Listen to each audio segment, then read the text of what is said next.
Hello everyone, அனைவருக்கும் வணக்கம். Welcome back to ஐஎஸ் மீன் மூன். இன்றைக்கி நம்ம சேனலில் ஒரு சூப்பரான நான்வெஜ் ரெசிபி பண்ண போகிறோம். லஞ்ச், பிரேக்ஃபாஸ்ட், டின்னர் இது எல்லாத்துக்குமே செட் ஆகக்கூடிய ஒரு சூப்பரான உருளைக்கிழங்கு மட்டன் கிரேவி தான் பண்ண போகிறேன். நாங்கள் மட்டன் செஞ்சாலே மட்டன் சூப் பண்ணிவிடுவோம். அதோட ரெசிபியும் ஷேர் பண்ணுறேன். நீங்கள் இன்னும் நம்ம சேனலை சப்ஸ்கிரைப் பண்ணாமல் பார்க்குறீங்கன்னா சப்ஸ்கிரைப் பண்ணிவிடுங்க. கூட வர அந்த பெல் ஐக்கானையும் டேப் பண்ணிவிடுங்க. இந்த கிரேவி பார்த்தீங்கன்னா இட்லி, தோசை எல்லாத்துக்குமே செட் ஆகும். வாங்க ரெசிபிக்கு போயிடலாம்.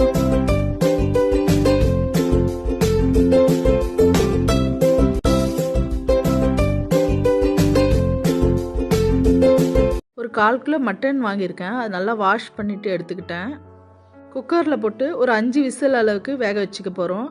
மட்டன் நல்லா வெந்தால் தான் நல்லாயிருக்கும். கொஞ்சமாக மஞ்சத்தூள், காரத்துக்கு கொஞ்சம் மிளகு, இஞ்சி பூண்டு விழுது 1 ஸ்பூன், கொஞ்சமாக உப்பு. இந்த கறிக்கு தேவையான அளவு தாங்க. கிரேவி செய்யும்போது நம்ம உப்பு ஆட் பண்ண போகிறோம், அதனால் கொஞ்சமாக போட்டுக்கோங்க. கறி நல்லா மூழ்கிற அளவுக்கு தண்ணி ஆட் பண்ணிக்கிறேன். ஒரு 5 விசில் எடுத்துக்க போகிறேன். மட்டன் நல்லா வெந்து வந்துடும். பாருங்கள், இப்போ தண்ணியும் மட்டனையும் எடுத்துட்டேன். நம்ம மட்டன் குக் பண்ண தண்ணியில் கொஞ்சமாக எடுத்து ஹாட் வாட்டர் மிக்ஸ் பண்ணிக்கிட்டேன். திக்காக இருந்துச்சு, அதனால் ஹாட் வாட்டர் மிக்ஸ் பண்ணிக்கிட்டேன். கொஞ்சமாக பெப்பர் போட்டுக்கிட்டேன். எங்கள் பாப்பாவுக்கு நான் பெப்பர் போடாமல் கொடுக்குறேன். லைட்டாக பெப்பர் ஆட் பண்ணி. அவங்க நிறைய ஆட் பண்ணால் பிடிக்காது. உங்களுக்கு வேணால் இந்த மாதிரி பெப்பர் ஆட் பண்ணி எடுத்துக்கலாம். ஹெல்த்துக்கு ரொம்பவே நல்லது இந்த மட்டன் சூப்பு. நம்ம பிள்ளைங்க வெயிட் அதிகமாகணும், நல்லா ஹெல்த்தியாக இருக்கணும்னு நினைப்போம். அவங்களுக்கு இந்த மாதிரி மட்டன் வேக வைக்கும்போது சூப் எடுத்து தரலாம். நல்லா ஸ்ட்ரென்த் ஆகுறாங்க. நான் ட்ரை பண்ணி பார்த்துருக்கேன், சூப்பராக இருக்குது. சூப்பு குடிக்கும்போது பசங்களும் ரொம்ப விரும்பி சாப்பிட்றாங்க. இந்த மாதிரி கொஞ்சமாக பெப்பர் ஆட் பண்ணி சாப்பிடும்போது பெப்பரோட அந்த காரத்தன்மை எல்லாமே நமக்கு கிடைக்கும். பொதுவாக நான்வெஜ்ஜில் பசங்க காரம் எடுத்துப்பாங்க. இதுவே நம்ம வெஜிடேரியனில் செய்யும்போது காரம் கொஞ்சம் கம்மியாக தான் சாப்பிடுவாங்க. இந்த மாதிரி சூப்பில் கொஞ்சமாக மிளகு போட்டு ஆட் பண்ணி கொடுக்கலாம். இப்போ நம்ம கிரேவி பண்ணலாம் வாங்க. இப்போ வெங்காயம், தக்காளி கட் பண்ணி எடுத்து வச்சுருக்கேன். இதை நல்லா வதக்கிக்க போகிறேன். ஒரு கடாயில் எண்ணெய் ஆட் பண்ணிக்கிறேன்.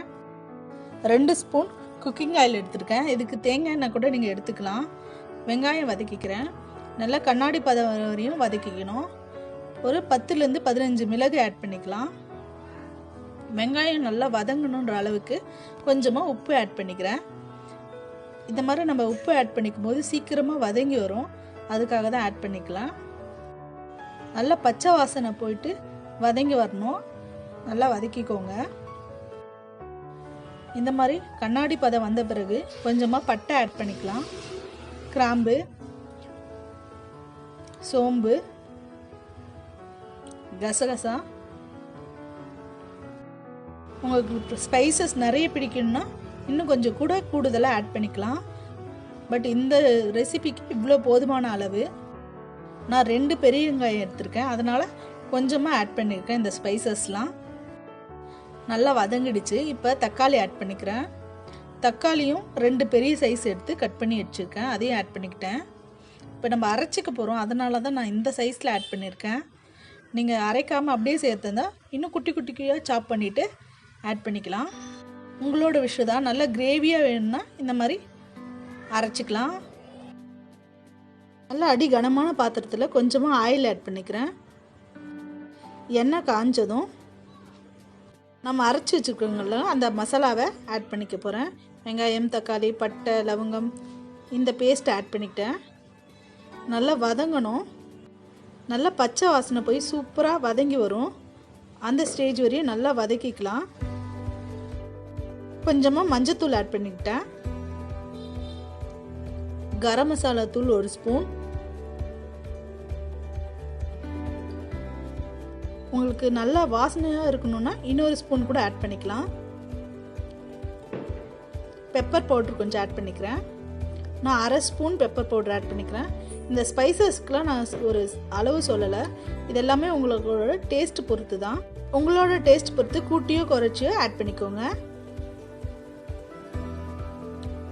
நல்லா வதங்கி வந்துருச்சு. இப்போ கொஞ்சமாக தண்ணி ஆட் பண்ணிக்கலாம். ஒரு பெரிய சைஸ் உருளைக்கிழங்கு பாக்ஸாக கட் பண்ணி வச்சுருக்கேன், ஆட் பண்ணிக்கலாம்.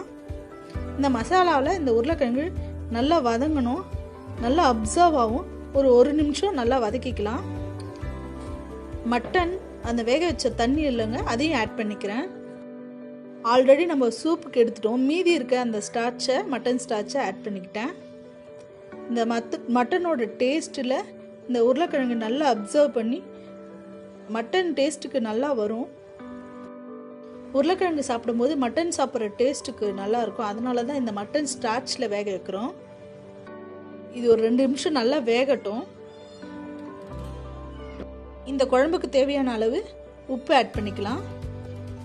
நல்லா கொதிச்சு வந்துடுச்சு. இப்போ நம்ம வேக வச்ச அந்த மட்டனை ஆட் பண்ணிக்கலாம். ஆல்ரெடி இது 5 விசில் போட்டு வேக வச்சதால் நல்லா வெந்துருச்சு. இன்னும் கொஞ்சம் 1 விசில் அளவுக்கு வேக வச்சுக்கலாம். ஒரு 2 துண்டு தேங்காயை அரைச்சி வச்சுருக்கேன். நல்லா அரையலைன்னா நீங்கள் கொஞ்சமாக தக்காளி ஆட் பண்ணி அரைச்சிங்கன்னா சூப்பராக அரைஞ்சிடும். அதையும் ஆட் பண்ணிக்கலாம். மட்டனில் இருக்க அந்த எண்ணெய் நல்லா வெளியே வந்துருக்கு பாருங்கள். இந்த ஸ்டேஜில் நீங்கள் தேங்காவை ஆட் பண்ணிக்கணும். இந்த கோகனட் ஆட் பண்ணும்போது நல்ல திக்னஸ் கிடைக்கும். கிரேவியும் பார்க்கறதுக்கு சூப்பராக இருக்கும், டேஸ்ட் நல்லாயிருக்கும். அதனால தான் இதை ஆட் பண்ணுறேன். இதுக்கு பொட்டேட்டோ, கத்திரிக்காய், முருங்கைக்காய் நீங்கள் எது வேணாலும் ஆட் பண்ணிக்கலாம். நான் இன்றைக்கி பொட்டேட்டோ போட்டு செஞ்சுருக்கேன். சூப்பராக வந்திருக்கு பாருங்கள். 1 நிமிஷத்துக்கு அப்புறம் நீங்கள் கொதிக்க விடக்கூடாது. கார்னிஷ்காக கொஞ்சமாக கொத்தமல்லி ஆட் பண்ணிக்கிட்டேன். நான் இன்றைக்கி இது பூரி கூட சாப்பிட போகிறேன். பூரி வித் மட்டன் பொட்டேட்டோ கறி. இது நீங்கள் சப்பாத்தி, புலாவ் எல்லாத்துக்குமே சூப்பராக இருக்கும். இட்லி, தோசைக்கு ரொம்பவே சூப்பராக இருக்கும் இந்த மட்டன் குழம்பு. யூஸ்வலாக நம்ம மட்டன் சாப்பிடும்போது வெறுமனே தான் செஞ்சு சாப்பிடுவோம். இந்த உருளைக்கிழங்கு கூட செஞ்சு சாப்பிடும்போது சூப்பராக இருக்குது. ட்ரை பண்ணி பாருங்கள். அதில் இருக்க அந்த தேங்காய் சில் கூட மட்டனோட டேஸ்ட்டு சூப்பராக அப்சர்வ் பண்ணியிருக்கோம். சூப்பராக இருக்குங்க. ட்ரை பண்ணி பாருங்கள். இதை நான் சூப்பர்னு சொல்லி உங்களுக்கு தெரியாது. ட்ரை பண்ணி பாருங்கள். ட்ரை பண்ணிவிட்டு டேஸ்ட் எப்படி இருந்துச்சுன்ட்டு கமெண்ட் பாக்ஸில் தெரிவிச்சிடுங்க. இந்த வீடியோ உங்களுக்கு பிடிச்சதுன்னா மறக்காமல் லைக் பண்ணுங்கள். ஃப்ரெண்ட்ஸ் அண்ட் ஃபேமிலிக்கு ஷேர் பண்ணுங்கள். இந்த கறி குழம்புல கொஞ்சமாக ஆனியன் கட் பண்ணி சாப்பிட்டா சூப்பராக இருந்துச்சுங்க. ட்ரை பண்ணி பாருங்கள். நீங்கள் இன்னும் நம்ம YS மீன் சேனலை சப்ஸ்கிரைப் பண்ணலன்னா சப்ஸ்கிரைப் பண்ணிவிடுங்க. கூட வர அந்த பெல் ஐக்கானையும் டேப் பண்ணிவிடுங்க.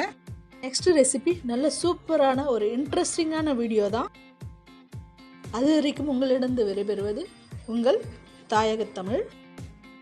நம்ம சேனலில் நிறைய சவுத் இண்டியன் ட்ரெடிஷ்னல் ஊறுகாய் வீடியோஸ்லாம் அப்லோட் பண்ணியிருக்கேன். தக்காளி ஊறுகாய், நெல்லிக்காய் ஊறுகாய், இதெல்லாம் நீங்கள் மறக்காமல் பாருங்கள். இந்த சம்மர் சீசனில் சூப்பராக இருக்கும்.